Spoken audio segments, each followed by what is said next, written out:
Nós estamos falando do dia do Senhor em Joel capítulo 2, o dia do Senhor. O dia do Senhor é um dia de juízo, é um dia também de arrependimento e perdão. E hoje nós vamos ver que é um dia de salvação e de derramamento do Espírito Santo. A nação de Israel ainda não aceitou a Jesus. Aqueles que aceitaram se tornam igreja. Mas o povo de Israel, como um todo, coletivamente, como nação, não aceitou Jesus. E sabemos pela palavra de Deus já profetizada que não aceitará, até que venha o grande e terrível dia do Senhor. Nesse dia, todo Israel vai ser salvo, vai tirar o atraso, né? Não aceitaram, mas naquele dia todos aceitarão. Todos os vivos, né? Porque vários morrerão. Seria tão bom se eles aceitassem agora, mas nós temos notícias que muitos têm se convertido, mas ainda faltam bastante. Lá em Israel tem 5 milhões de judeus, de israelenses, né? Mas no mundo inteiro não dá para contar, porque a Bíblia diz que não daria para contar. E nós temos um carinho especial pela nação de Israel. Isso não quer dizer que a gente odeia os inimigos de Israel, mas simplesmente que nós cumprimos aquilo que Deus fala. Aquele que abençoar Israel será abençoado, e aquele que perseguir ou que maltratar será amaldiçoado. Por isso nós não temos um lado político, mas nós temos um lado bíblico. E o lado bíblico é ficar do lado de Israel, orar pela salvação. Agora, eu conheci pessoas que evangelizavam judeus. A igreja onde eu era membro é uma igreja que tem evangelização de judeus. Mas também conheci pessoas que evangelizam muçulmanos, que são os amigos de Sião.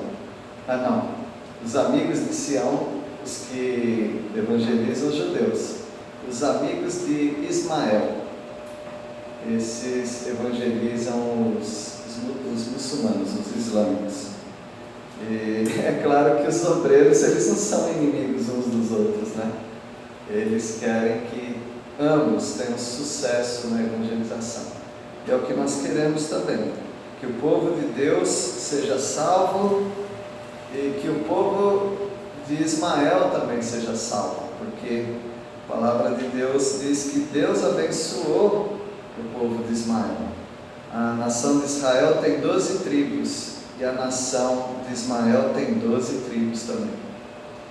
A nação de Israel seria protegida porque o Senhor seria o valente protetor de Israel. E a profecia que tem para Ismael é que Ismael seria valente, porque eles seriam guerreiros. Eles se mostraram bem guerreiros mesmo durante a história. E os dois povos são queridos de Deus. É verdade que Deus escolheu foi Isaac. Mas os muçulmanos, na Bíblia deles, no Corão, eles mudaram a história, vocês sabem, né? Na história deles é Ismael que é o filho prometido. Então o sacrifício de Ismael, o sacrifício de Isaac. Então eles têm a história que nós temos, eles têm a história do avesso, tudo jogando para Ismael. Então Deus há de ter misericórdia dos dois povos, mas a Bíblia está relatando o que acontecerá com a nação de Israel.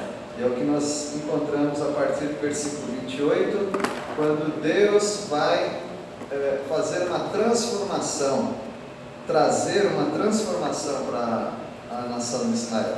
Essa transformação não aconteceu no cativeiro, não aconteceu depois do cativeiro e não aconteceu nos dias de Jesus. Não aconteceu na destruição parcial de Jerusalém, no ano 70, não aconteceu na destruição total de Jerusalém, no ano 142, não aconteceu no Holocausto em 1945 e nem aconteceu essa transformação quando Israel se tornou Estado novamente em 48. Então, essa passagem aqui está pendente. Ela aconteceu parcialmente, ou seja, é um pouco parecido no Pentecostes. Quando o Espírito Santo desce sobre a igreja, acontece, mas não tudo acontece. O restante vai acontecer no dia do Senhor, no final da tribulação, final de 7 anos de tribulação. Vamos ver o que vai acontecer nesse dia de salvação e derramamento do Espírito? Versículo 28, pode ler, por favor, alguém. E acontecerá depois que derramarei o meu Espírito sobre toda a carne. Vossos filhos e vossas filhas profetizarão, vossos velhos sonharão, e vossos jovens terão visões. Isso vai acontecer depois que o povo passar por todo o sofrimento, depois que o povo passar por todos esses eventos que eu falei. Aí na tribulação, no final da tribulação é que vai acontecer isso. O que vai acontecer? Deus vai derramar o Espírito dele sobre a nação de Israel. E quando fala sobre toda a carne, é sobre Israel, tá bom? A nação de Israel, seja Judá, o Israel que Deus vai trazer de volta ao reino do norte, Deus vai salvar esse povo único de Deus. E os filhos, filhas vão profetizar louvores ao Senhor, os velhos vão ter sonhos das bênçãos do Senhor para a nação, e os jovens vão ter visões. Então tudo isso vai acontecer um novo Pentecoste, agora um Pentecoste judaico, porque teve aquele Pentecoste que veio sobre aqueles que estavam reunidos orando, aguardando a promessa. É verdade que eles eram judeus, mas a igreja acabou se transformando numa instituição de gentios, e Deus operou grandemente no início da igreja, e aconteceu algumas dessas coisas, né? Principalmente o derramamento do Espírito Santo, mas as outras coisas ainda precisam acontecer e vão acontecer no final do período chamado de angústia de Jacó, que é o período de 7 anos de tribulação que vai ter nesse mundo. Versículo 29, quem pode ler? Até sobre os servos e sobre as servas derramarei o meu Espírito naqueles dias. Por que até eles? Porque os servos e servas não eram pessoas contadas como os recebedores da bênção do Senhor. Eles eram abençoados porque os seus senhores eram abençoados, mas agora eles serão abençoados porque Deus não vai fazer separação de servos e livres. Esses todos são do Senhor. Então servos, servas receberão também o Espírito Santo naqueles dias no final da tribulação, para a nação de Israel. Como eu disse para os irmãos, aconteceu em parte no Pentecoste, em Atos capítulo 2, no início da igreja. Versículo 30. Mostrarei prodígios no céu e na terra, sangue, fogo e coluna de fogo. Deus vai trazer grandes sinais no céu, Deus vai trazer sinais, Ele já vem trazendo sinais naqueles 7 anos, e Ele vai fechar aquele período como um período de grandes coisas assustadoras, os prodígios, né? Isso não aconteceu no Pentecoste. Não houve no Pentecoste sangue. Houve coluna de fogo, né? Línguas de fogo sobre as pessoas, mas não houve essas coisas que está mencionando no versículo 30. Isso aqui é um cenário de guerra, um cenário de destruição. É quando Jesus Cristo vai destruir o exército do anticristo. Versículo 31. O sol se escurecerá, a lua se tornará vermelha com sangue, antes que chegue grande e terrível o dia do Senhor. Antes que aconteça, ou quase que no mesmo momento, vai acontecer todas essas coisas. E notem, dia do Senhor não é um dia ele pode ser um dia de alegria, porque vai resultar numa alegria, mas o dia do Senhor não é um dia alegre, é um dia de morte, um dia de fuga, um dia de invasão, e é um dia grande e terrível, é o dia do Senhor. É um dia assustador mesmo. Versículo 32. Mas todo aquele que invocar o nome do Senhor será salvo. Pois alguns no Monte Sião, em Jerusalém, escaparão como o Senhor prometeu. Estarão entre os sobreviventes que o Senhor chamou. Acontecerá que todo que invocar o nome do Senhor será salvo. Quem que vai invocar o nome do Senhor? Todo Israel. Todo Israel vai invocar o nome do Senhor e vai ser salvo, conforme Romanos 11, 26. E muitas outras pessoas serão salvas. O apóstolo Paulo, ele pega essa expressão e ele faz uma interpretação direta para a igreja. Ele diz assim, lá em Romanos, eu acho que é o capítulo 10, né? E acontecerá que todo aquele que invocar o nome do Senhor será salvo. Mas aí ele começa com algumas perguntas. Qual a pergunta que ele faz? Vocês lembram? Como invocarão naquele que não creram? Como crerão? Não vou saber citar, esses não estão me ajudando também. Ué, você que achou isso aí, nós não sabíamos. Como terão aquele que nada ouviram? E como terão se não há quem pregue? Como pegarão se não forem enviados? Como está escrito, conforme são os servos que anunciam coisas boas. Está vendo? Sabia de cor. Né? Sabia de cor. Colou, né? Está ótimo.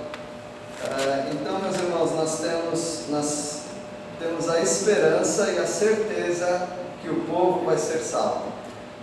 Isso é escatologia, doutrina das últimas coisas. Mas e para hoje?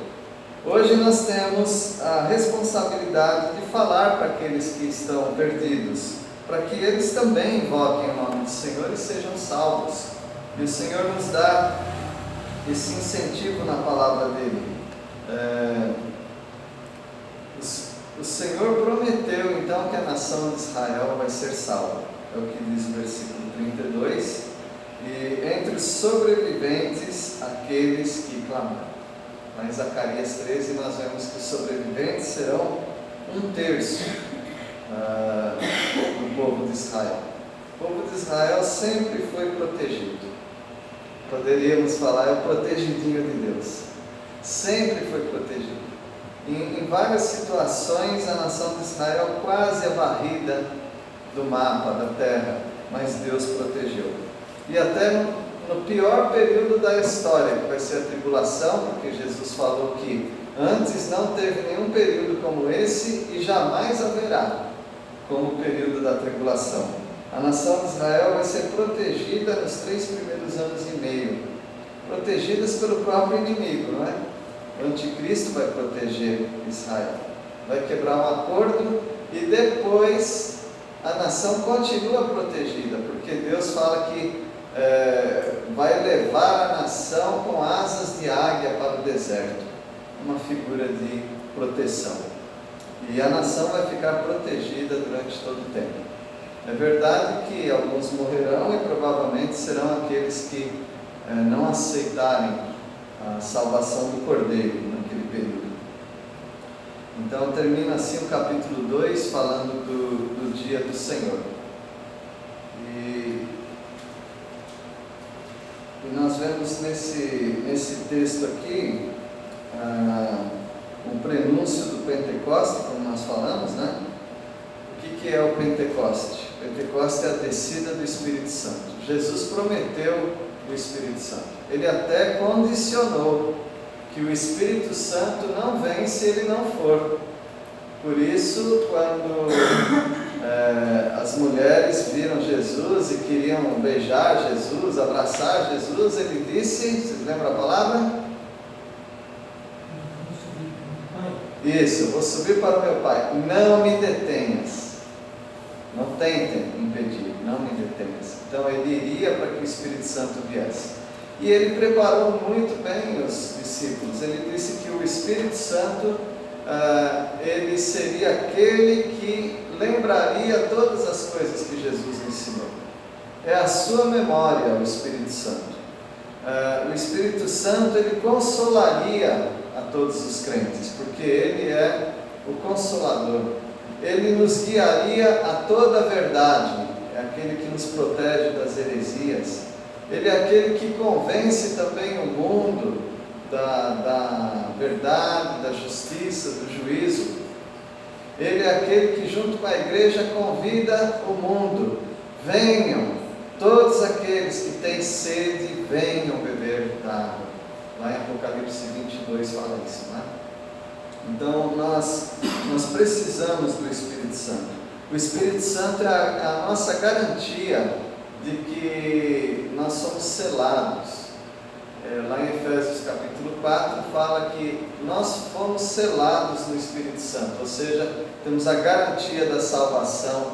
Por causa do Espírito Santo nós temos a certeza também. Então o Espírito Santo é aquele que nos faz entender que a nossa salvação é eterna. Inclusive faz nos entender que somos salvos. Se alguém perguntasse: como é que você sabe que você é salvo? Bom, eu sei pela palavra. Mas e aí, não aconteceu nada em você? Sim, aconteceu. Porque a Bíblia diz em 1 João que o Espírito de Deus testifica com o meu espírito de que de fato eu ou nós, somos filhos de Deus. Então nós temos essa ligação com o céu, essa ligação com o Espírito Santo, com Deus. Isso é a nossa garantia, é o Espírito Santo. Então nós não podemos abrir mão de crer que Deus está nos dirigindo através do Espírito. Mas, meus irmãos, é possível nós, como crentes, apagarmos o Espírito Santo, extinguirmos o Espírito Santo. Ele não vai embora de nós, mas ele fica apagadinho, tímido, sem liberdade para trabalhar, porque ele está dentro de um crente que não quer deixá-lo trabalhar. E a palavra de Deus disse que nós devemos andar no Espírito e não satisfazer os desejos da carne. Se você anda no Espírito, ele já te dá esse poder de não pecar com os desejos da carne. Mas se você não deixar, ele fica apagadinho dentro de você. Ele se extingue até. A palavra de Deus disse que nós podemos entristecer o Espírito Santo. Você pode deixar o Espírito Santo triste. Aí você pergunta, mas será que ele é tão sensível assim? Inacreditavelmente, o Espírito Santo é muito sensível. Deus é todo poderoso, Criador dos céus e da terra. Deus é aquele que abriu a terra para um bando cair dentro e ele engolir aquele bando. Ele é aquele que trouxe um dilúvio, aquele que traz fogo do céu, mas é aquele que fica apagado dentro de um crente desobediente. Então veja, nós não somos mais poderosos do que o Espírito Santo, mas pelo grande amor que Deus tem para conosco, Ele nos dá a liberdade de nós obedecermos ou não obedecermos. E Ele é muito sensível nisso. Se você não precisa nem falar claramente para Deus: eu não quero te servir. Se você der mínimas demonstrações de que você não quer servir a Deus, Ele já entendeu o recado. E o Espírito Santo fica entristecido dentro de você. E o pior, não sei se é o pior, mas também tão ruim quanto você fica inutilizado. Como crente, você fica inutilizado. E um crente inutilizado no mundo, às vezes é pior do que um incrédulo. Porque o incrédulo ele não faz mal para ninguém no sentido espiritual. Mas um crente em desobediência, um crente que não está andando no Espírito, é um crente que começa a desanimar os outros crentes. É um crente que começa a dar mau testemunho nesse mundo. E aí ele não serve para aquilo que ele foi chamado, de ser luz e sal nesse mundo. Deus abençoe os irmãos. Essa é uma exaltação ao Espírito Santo, que é o nosso Deus também, e o que Deus fará com a nação de Israel. Vamos orar? Senhor, louvamos o Teu nome pelo Teu Filho amado Jesus Cristo e pelo Espírito Santo que foi deixado para nós, enviado para nós, e através do Teu Santo Espírito nós podemos agradar ao Senhor. Obrigado porque o Teu Santo Espírito será derramado sobre a nação de Israel e nós cremos nisso. E enquanto, Deus, vivemos nesse mundo, pedimos que sejamos dirigidos pelo Teu Santo Espírito de amor. Nós agradecemos, oramos ao Senhor em nome de Jesus. Amém.